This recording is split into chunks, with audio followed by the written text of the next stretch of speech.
The St John of God Hospital Ball at Government House was brought to a tragic termination at 1:30 this morning when dancers were startled by the report of a revolver shot and then to see one of their number fall to the floor dead.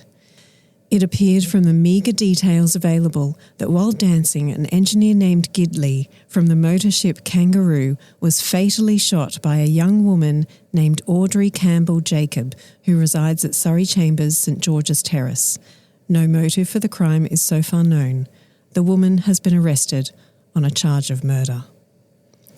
This was a report in the West Australian on the 27th of August 1925 about the shocking murder of 25-year-old Cyril Gidley by 20-year-old Audrey Jacob in front of hundreds of witnesses at a ball in Perth.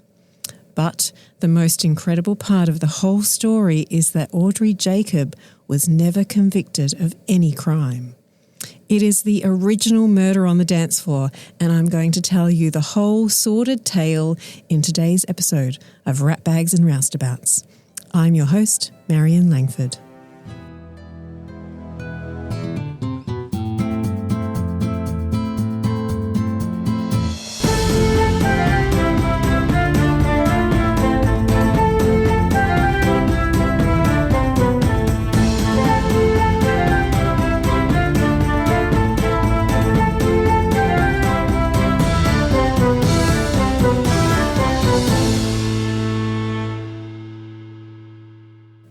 Hello, it's great to be back to my regular programming after my shorter summer specials, not least of all because it means school holidays are over, yay! And the kids are back in the classroom and my sanity can now be restored. I don't know about you guys, but I have to say over the break, my youngest son absolutely got away with murder around our house, so it seemed apt to kick things off again with just that, a sensational tale of what should have been an open and shut case of murder, but turned into anything but. So let's dive in and hear all about the tale of Audrey Jacob and Cyril Gidley. For this story, we're heading to Perth. It's the early hours of August 27th, 1925, and we're at Government House, where the highlight of the Perth social calendar is underway, the annual St John of God Ball. There are hundreds of people there, dancing through the night. The place is buzzing, everyone's having a great time. In fact, at 1 a.m. when the band plays their last song, the crowd is so insistent for more that they pick up their instruments again. They're still playing about half an hour later when 20-year-old Audrey Jacob weaves her way through the throng of people on the crowded dance floor, stops behind 25-year-old Cyril Gidley, taps him on the shoulder, raises her hand in which she is holding a loaded revolver, says, "I've got you," and fires, point blank, into his chest. The sound of the shot rings out across the room. Gidley falls to the floor, dead. The band stops playing. Somewhere a woman screams. It could be the opening scene of a Miss Fisher murder mystery, except this is not fiction, and everyone knows who the culprit is. She's standing right there, the smoking gun literally in her hand. It will not surprise you to find out that Audrey and Cyril knew each other. In fact, they were engaged to be married. The engagement notice had appeared in the paper in October 1924. But it was a tumultuous relationship. They'd broken off the engagement twice in the interim, and at the time of Cyril Gidley's death, though they were technically engaged as far as the rest of the world knew, they had broken up. It's all a bit confusing, but I promise it will become clear as I get into the story. After Audrey Jacob shot Cyril Gidley, there was a news report describing him staggering forward before falling to the ground dead, while she just stood there, frozen to the spot, with the smoking gun held loose in her hand. There was actually another woman there who whispered to someone that they should take the gun off her, but everyone was too afraid to do anything. Yet there's Audrey, dressed in a pale blue dress, dark hair, in a fashionable short 1920s style, with apparently vacant eyes and dazed expression, standing calmly, watching the scene as people crowd around the dead man. I mean, she was possibly at that point somewhat disassociated from the situation. She certainly made no attempt to hide the gun or to flee the scene. No one was holding her there either. No one was touching her at all. At first, some of the others at the ball thought the whole thing was a joke. That was obviously until they found the bullet hole in Cyril's chest and realised he was dead. The event organisers sent for help, and finally in comes a police officer, PC Timms, who comes into the ballroom and asks, "Is this a joke?" He's then shown the dead man, and the crowd soon tells him who did the shooting. It's fairly obvious since she's still holding a gun. Timms takes the gun off her and leads her away when she finally speaks for the first time since she killed Gidley, saying to the police officer, "Take me out of here quickly." Well, if ever there was a way to end a party fast, that was definitely it, though I probably wouldn't recommend it. Gidley's body was carried into a cloakroom to wait for the ambulance. The orchestra played the national anthem, and the crowd, who seemed to have sobered up pretty quickly, well, they all vanished into the night. Audrey told Timms her name, age and her address, which happened to be only about 150 metres from where the ball was being held. On the witness stand, Timms also told the court that he had asked her why she'd done it. She apparently told him he had plenty of warnings. He got what he deserved. They took her to the lockup and she said no more except to tell the police that she preferred to say nothing. Of course, having hundreds of witnesses means that one of the fascinating things about this story is there are hundreds of points of view, and from some of those we can add and build to it to round out the picture of that night. So Audrey Jacob had gone to the ball with her friend Anne Humphreys. They'd gone in costumes dressed as Pierrot and Pierrette, which are those kind of harlequin clowns that are dressed in black and white. They'd been happily dancing, but at around 9:30 p.m, Anne had seen Gidley on the dance floor. She'd said to Audrey, "Good God, it's Gidley."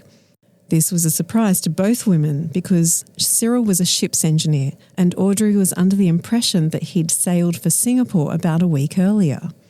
Annie waved or got his attention somehow and he'd smiled back at her, but then he'd completely snubbed Audrey. And that happened quite a few times through the evening. Every time Audrey made eye contact with him, he just blanked her, pretending he didn't know who she was. Being ghosted over the phone is one thing, but being ghosted in person clearly didn't sit too well with Audrey. At about 12:30 a.m, Anne said that Audrey had told her she was going to the cloakroom to get her things ready for them to leave. She didn't reappear for half an hour though, and when she did, Annie immediately saw that she'd changed her clothes. She was now dressed in a blue dress. Annie saw Audrey back in the ballroom, standing on the balcony, looking for Cyril. She asked her to get a message to Cyril, who was on the dance floor, that Audrey wanted to speak with him, which Annie did. Then Annie went back to the cloakroom to get her things, and by the time she got back to find her friend, Audrey was holding the smoking gun and Cyril was dead. Meanwhile, we have the story of another partygoer. The woman Cyril Gidley was dancing with at the time he was shot, and she had seen Audrey standing behind Cyril. When he turned and saw her, he said coolly, "Pardon me, I'm dancing." The next thing she knew, she heard the gunshot and Cyril slumped to the floor. And yet another witness happened to be a newspaper reporter who worked for the Mirror. He heard the gunshot and ran into the ballroom to see Cyril fall to the ground. He said he saw something white in Audrey's hand, which was partially obscuring the gun. And of course, Audrey Jacob gave her own version of the events of that night, something which caused quite a stir in the court proceedings. But before we get into that, let's spend a bit of time going back to look at the ins and outs of their relationship, which was very up and down, not at all calm, and not particularly loving, really. It's important to note that a lot of this, though, is based on testimony from Audrey and her mother. It's impossible, obviously, to verify it from Cyril Gidley's perspective. The year before all this, in 1924, Audrey was living in her family home in Fremantle. Her father was an assistant court clerk and Audrey was one of 8 children. She was a talented artist and she used to sell watercolours that she'd painted. And Fremantle, it was a busy port town just south of Perth on Australia's west coast, and Audrey had a cousin who worked on one of the ships. It was he who introduced her to this bloke called Claude Arundel, an Englishman who fell in love with the pretty young artist. It wasn't long before Claude proposed, even though he was due to go back to England and might not be back in Australia for years. Audrey accepted, and the pair seemed quite happy. During this time, Audrey showed a bit of interest in a couple of guns that Claude had, and so he gave her one of them as a present. According to the court records, he gave it to her loaded and cocked, which I have to say does sound particularly dangerous, but it is an important point for later events. But at that time that Audrey was hanging around the ships while she was engaged to Claude, she met another Englishman, Cyril Gidley. He was a ship's engineer, and he too quickly became smitten with young Audrey. The story that Audrey's mother told on the stand was that back in Grimsby, Lincolnshire, where Cyril was from, apparently he'd gotten into trouble over a girl. That's literally all the testimony says, so I'm not sure exactly what kind of trouble. So Cyril's father, as punishment, had sent his son to Australia for 5 years to make good and to test his mettle. Anyway, Cyril begged Audrey to break off her engagement with Claude and become engaged to him instead. She wasn't sure what to do, but Cyril was due to sail to Singapore, wouldn't be back for a while, and so she said, "I'll spend that time thinking and making my decision." By the time he got back to Fremantle, Claude was on his way back to England, and Audrey sent him a letter breaking up with him so that she could become engaged to Cyril. Audrey's parents did not like Cyril from the outset. On the stand, Mrs. Jacob described him as cruel, harsh, and domineering. He doesn't seem to have been particularly faithful to Audrey either. Despite getting engaged to Audrey, he also gave a ring to another girl called Ethel. Both Audrey and her mother told the court that in the Jacob family home, he often threatened to kill Audrey's father, who had taken an instant dislike to him. This caused problems between Audrey's parents, and they separated, telling the court that they separated because of that, not due to any other marital problems. Even then, after the parents separated, Cyril found out the name of the boarding house where Mr. Jacob had moved to, and he also got rooms there under a false name so that he could keep an eye on him, according to Audrey. Her parents tried to stop her seeing him. They tried to stop her from being allowed on his ship. But Audrey and all these fellows, they were hanging around the wharf, which obviously Audrey's parents couldn't really do anything to stop. With the harassment and his marital problems, Mr. Jacob then took a transfer to the small country town of Katanning, about 250 kilometres away, and Cyril moved then to board in a different house. It was at that house that Audrey told the court that he raped her. She said one day he invited her around, saying that the family he boarded with would also be there, but when she arrived, it was just her and Cyril. This was actually the first time they'd ever been alone anywhere. Remember, this is the 1920s, and the issue of sex before marriage was still very taboo. Audrey was a bit peeved with him that there was no one else there, but that was trumped by Cyril, who was seething because Audrey had read a letter sent to her from her former fiance, Claude. Essentially, she had sent her letter to him breaking things off, but before he'd received it, he had sent her a letter back. And when she'd received it that day, she'd asked Cyril if it was okay if she read it, and he'd said yes, so she did. But now, back at his residence, he was furious, telling her that she should have burnt it unread. This is when he picked her up, carried her into his bedroom, threw her on the bed. She tried to run out of the room several times, but he kept stopping her, and that's when he sexually assaulted her. Afterwards, he told her that if she didn't tell her mother what he'd done, he wouldn't do it again. Of course, her mother guessed almost immediately. She noticed that Audrey was quiet when she was normally bubbly. She noticed bruising on her neck, And the next morning when she went to wash Audrey's clothes, she noticed blood. Now, I have to say, just going by the testimony of Audrey and her mother, he sounds like a horrible man. He's violent, controlling, possessive. There was another incident in front of Audrey's family where he told Audrey, if you ever leave me, this is what I'll do to you. And at that point, he grabbed her around the throat, pulled her head back violently, and started to choke her. When the rape occurred, Audrey's father was due to return to Fremantle in 2 days' time. Cyril knew that if he found out what he'd done, he would be in for some serious trouble. So, first of all, Cyril went to the courthouse to try to stop Mr. Jacob from coming back to Fremantle. Such was his arrogance at thinking that a 25-year-old ship's engineer could control personnel movements in the West Australian court system. Obviously, that didn't work, so he somehow convinced Audrey to run away to Perth with him under a false name.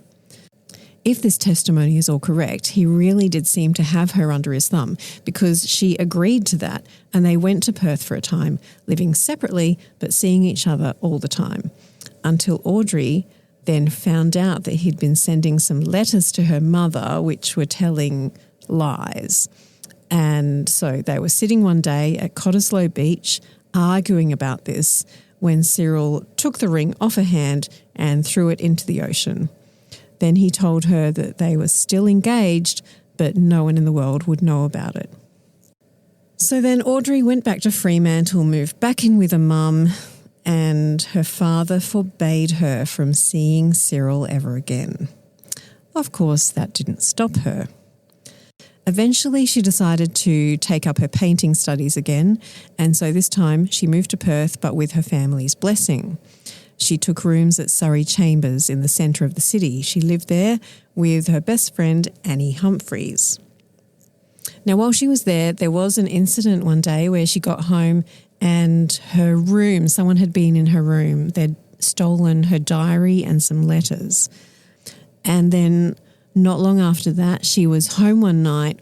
The door was locked, but she could see there was someone trying to turn the doorknob to get in, and that really frightened Audrey. So she was frightened enough that she wrote to her mother and asked her mother to send her the gun that was still sitting in the drawer of her dresser in her bedroom in Fremantle. So her mum sends this loaded and cocked gun, remember, through the post, I assume. I mean, goodness me. Some instruction on gun safety here would have been quite good, I reckon.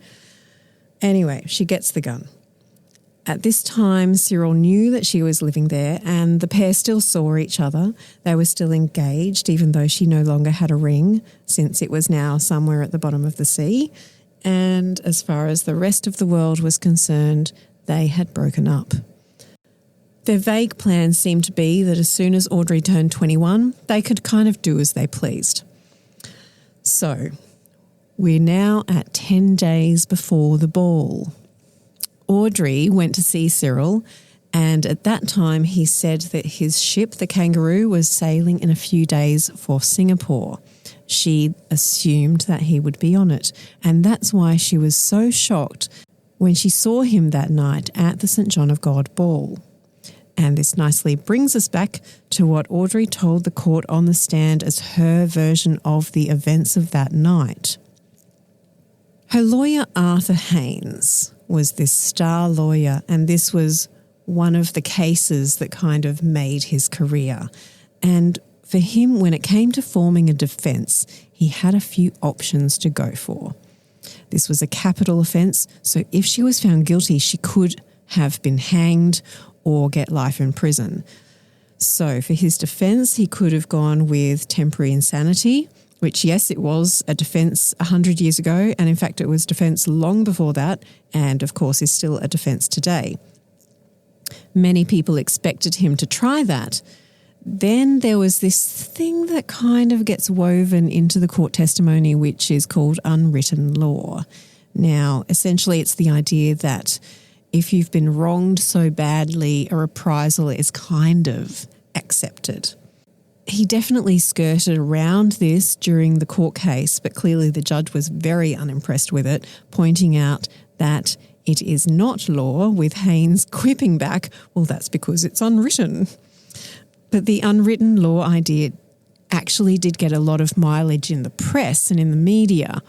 And this was one of those stories that people really latched onto and was very big news. So that idea of the cad and the scorned lover really got the public's attention going. So they were loving it. But when it came to actually forming a defence for court, it was all about denial. When Haynes got Audrey up on that stand, she told her story of that night, and again it was just denial, denial, denial. The morning of the ball, Audrey had a stinking headache. She lay on her bed, stayed inside in the dark all morning. But her friend Annie was desperate to go to this ball. She had costumes for them both, Pierrot for Audrey and Pierrette for herself. Audrey didn't really want to go, and if she did, she wanted to wear evening dress, but Annie convinced her. So that evening, in their black and white costumes, the pair set off for Government House. They weren't there to flirt with other men or anything like that. They were just two young girls wanting to have some fun. They only danced with each other, and they were generally having a lovely time until that moment when Annie looked across the dance floor and saw Cyril. She points him out. Audrey waves. He waves back to Annie, but looks through Audrey as if she doesn't even exist. This behaviour continues through the night. Every time Audrey makes eye contact or tries to talk to him, Cyril ignores her or laughs at her or pretends he doesn't know her. She told the court she was very surprised and very hurt. She just didn't understand what was going on. As far as she knew, she was engaged to him. As far as she knew, he was meant to be on a ship to Singapore. And yet here he was in Perth at the ball, dancing with another woman, laughing at her, treating her cruelly, and she just had no idea why. All she could fathom was that he must want to break up with her. Her headache came back and she felt miserable. It was all too much for her. Around midnight, Audrey left the ball and walked the 150 metres back to her building. She lay on the bed and cried for half an hour. Then, as she was taking off the costume that she'd never wanted to wear in the first place, her eyes fell on that revolver. She was so depressed that she decided she'd take the gun, walk down to the river, and end her life. She put on the nearest dress, wrapped the gun in a handkerchief, and set off. But on her way towards the river, she had a thought that she should first make her peace with God. So she turned and headed towards St. Mary's Cathedral. Now, once she got there, she said her rosary, which made her feel a lot calmer. She had some time to get a bit of perspective, and she realised that taking her own life was a mistake. So she decided to just head back home. But the route from St. Mary's Cathedral back to where she lived went straight past Government House. And as she walked past Government House, she saw that the ball was still in progress. That's when she changed her mind again, thinking that what she really wanted to do was ask Cyril what the hell was going on. Why was he acting so cold towards her? Did he want to finish things between them once and for all? As she went inside, she saw Annie and asked her to get a message to Cyril that she wanted to talk to him. She watched and saw the message delivered, but all he did was look at her with absolutely no recognition and continued dancing. At this point, she told the court, "I could not hold myself back. I felt I must ask him at once what was the matter, what had happened between us. I had to know. I walked across the ballroom floor towards him. The music struck up again and the people started to dance. It was the encore. Cyril had his back turned towards me. I touched him on the shoulder with my left hand. He turned round and before I had time to say anything, he said, 'Excuse me,' in a very cold and offhand manner. He never gave a sign of recognising me in any way. I felt terribly dazed. The room seemed to go round and round me. At this point, we need to remember that she still had the gun wrapped in the handkerchief in her right hand. She'd been carrying it this whole time, and she explained under cross-examination that she'd forgotten it was even there, something the prosecution had a bit of trouble believing. This is what she said happened next. Something snapped in my head, and as I put up my right arm to soothe my brain, I was stunned to hear the report of a revolver. I must have gripped it convulsively. I was standing facing him. I do not remember seeing him sway or fall, but the next thing I saw was him lying on the floor with his hand over his forehead. I don't know how long I stood there, but it seemed to be hours and hours. People were all around me. I cannot remember anything after that. The next thing I knew was when I found myself in a cell in the lockup. So the defence was, it was all an accident. She was upset. She forgot she was holding a gun, and she didn't realise that as she put her hand to her head, she mistakenly pulled the trigger. This incredible gun, which had apparently been cocked and ready to fire for 1.5 years, that had been sitting in a drawer, cocked and loaded, that had been sent through the post, charged to go off with the slightest jolt, which she had carried to church in a daze and not accidentally discharged through the journey, now manages to finally go off when it is aimed squarely at Cyril Gidley's heart. It was a gutsy defence, but one that clearly worked. In fact, even when the prosecution suggested to her that she might have been insane in that moment, she said no, purely an accident. One thing that I do think points towards her innocence was that afterwards, when she'd been taken to the police lockup charged with murder, she said she realised she was still holding the handkerchief with a hole in it, as it had still been wrapped around the gun when she'd discharged the weapon. Now, I do think that if you're planning to use a gun, and that could either be to shoot or just to threaten someone with, you're going to unwrap it from the hanky. To shoot through the hanky personally, I think, is the strongest piece of evidence the defence had. However, the prosecution tried to argue that there was never a handkerchief, as it apparently couldn't be located for the trial. But remember that witness, the reporter, he said he saw something white in her hand obscuring the gun. In his summation, Haynes pointed out that if Audrey had intended to murder Cyril, she would have gone home, got the gun and returned straight away, not dawdled around for over an hour.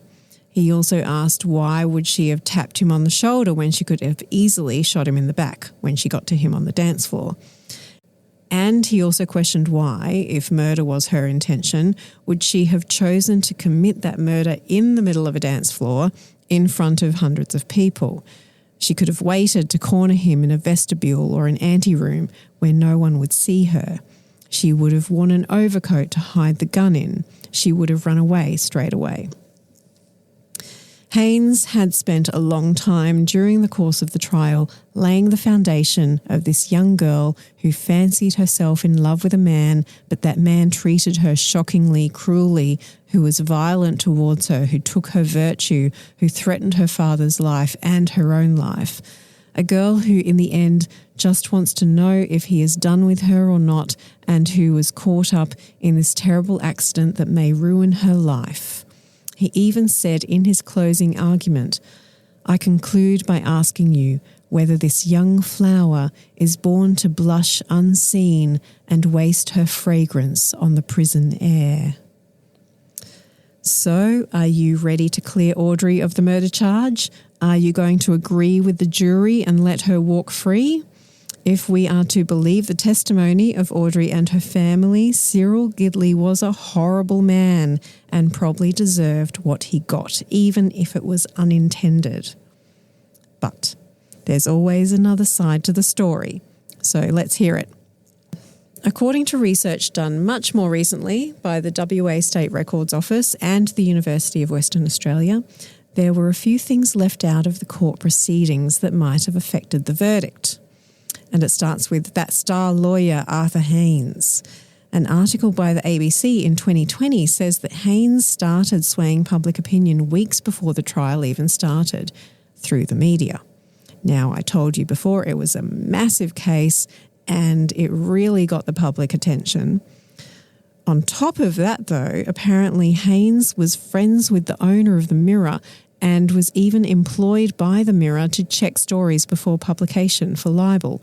Now, all newspapers these days do that. They have lawyers on staff that do that job.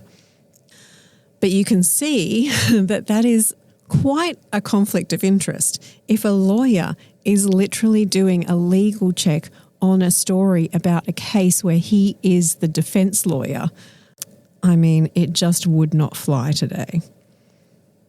There is also an implication in this ABC article that he possibly had a hand in how those newspaper articles were written and what they said to help bolster his case. There's also a suggestion that the Jacob family wasn't quite as upstanding as the lawyer made them out to be. Now, in his job as a clerk for the courts, Mr. Jacob would often have women coming in who were seeking a divorce from their husbands. As the story goes, he would apparently then chat them up. There was even one case where the woman's husband came in and punched him. The ABC article does say that there's a newspaper report on that. However, I have searched and I can't find it anywhere. There were also some people who'd lived at the same lodgings as Gidley, and they were surprised at the description of his character, as they'd always found him to be a gentleman. But perhaps the most damning piece of evidence that was not presented to the jury was that 10 days before his death, Gidley wrote a note which said Audrey had visited him on his ship at Fremantle and threatened his life. The State Records Office has this note. It's dated 16th of August 1925 from the MS Kangaroo, and it says this: I, Cyril Gidley, do hereby state that Audrey Jacobs visited me on the above ship without my permission. While on board, she tried to make herself a nuisance and, rejecting her advances, threatened me with my life if I didn't make her my friend again. The reason I refused was that she turned me down, using her own words, I have got plenty of good friends on the other ships. This was just 7 months ago, so I let her go to her good friends. Signed, Cyril Gidley. P.S. This note is in case she does keep her vow. Was Haynes a talented lawyer? Absolutely. Was there a conflict of interest? If he was indeed checking stories about his own trials for articles in the Mirror, then yes, most definitely. But were there failings on the prosecution side? Without a doubt. During the trial, the prosecutor, Hubert Parker, on more than one occasion complained that Haynes was disparaging the character of a man who was dead and could not refute what was said about him. Of course, you can't slander a dead person, so there was no problem with Haynes painting his picture of the controlling, violent lover. But if that's the defence that he's taking, it's therefore Parker's job to do the opposite, to paint his own picture of Gidley and of Audrey. Clearly, he did not do this well enough to win what should have been an open and shut case. And what of the note from Gidley saying Audrey had threatened his life? Why wasn't it submitted as evidence? I'm no lawyer, but I've seen enough legal TV dramas to know that if you're trying to prove murder and the key suspect had previously threatened murder, that's kind of important. I would say it's a vital piece of evidence. The thing I don't really understand about it, I will say, is the whole 7 months ago thing. I can't quite work out whether he's saying that 7 months ago she turned him down, but she made the threat to his life today, or whether he's saying she threatened his life 7 months ago, which doesn't make sense as to why he would be writing the letter now. It's a bit perplexing, but even if we assume the former scenario and he's saying that she made the threat to his life that day, which would have been the last time she visited him before the ball, it still just comes down to one person's word against the other's.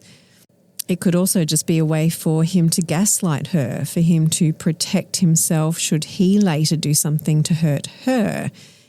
It could be innocent and honest, but equally it could be devious and underhanded. Again, we'll never know. It's true, though, that Haynes played into the media frenzy over this story. They couldn't get enough of the spurned lover, the ball and the gun. This case was dominating headlines throughout and every angle was covered. One article talks about a trip Audrey and Cyril made to a fortune teller, with the pair being told, "You will not marry and I see blood between you." Then there was the mysterious wreath of flowers left at Cyril's funeral with a card that said, "From one who will never forget," which was left unsigned. Handwriting experts weighed in on it, and they more or less confirmed that the handwriting matched Audrey Jacob's. The case also struck a chord with every woman who'd ever been in a destructive relationship. In fact, in an article in the Daily News on October 10, it talked about how the lawyer said he wished the jury was made up of women because then he would know what the verdict would be. The report said this: "The queues of women outside the court and the large number in the gallery showed that the women of the city considered that they had something at stake themselves in the case. Haynes knew what the verdict would be if the jury were composed of women in the gallery or the jurymen's wives and daughters." Despite the jury being made up of men, they took less than 2 hours to find Audrey Jacob not guilty. A cheer and applause rang out through the courtroom as the verdict was read out. The people were clearly on Audrey's side. She was released, and not long after, she left Perth for Melbourne. 2 months later, she met a wealthy American businessman, married him, and moved overseas, disappearing from public view. But she was still in their thoughts. Despite the fact she was found not guilty due to it being an accidental shooting, in the months and years to follow, her name became synonymous with someone who stands up to an abusive man. In fact, there was a news report the year after the trial that spoke of an overheard conversation when one woman pointed out a certain man to her friend and said, "He'll be the next fellow to get a bullet. He'll find an Audrey Jacob one of these days." Usually with these cases, I'm pretty confident in making up my mind as to who I believe, whether they really were guilty or innocent. But I have to say, this is a tough one. I do believe that Audrey was treated badly by Cyril, but then I also believe that she could have formed a plan to shoot him when she realised the ball was still in progress and she's walking back past Government House and she's got a gun in her hand. Maybe at that point she simply didn't care what happened to her as long as he paid for how he'd treated her. And then she just managed to get a really great lawyer who whipped the prosecution's butt. I will let you make up your own minds on what you think happened. But in the meantime, don't forget to check out the show notes on the website, ratbagsandroustabouts.com. And of course, if you want to, you can follow the show over on Instagram. And as usual, I will be back in 2 weeks' time with more tales of those common as muck ratbags and roustabouts from our past who still have incredible tales to tell.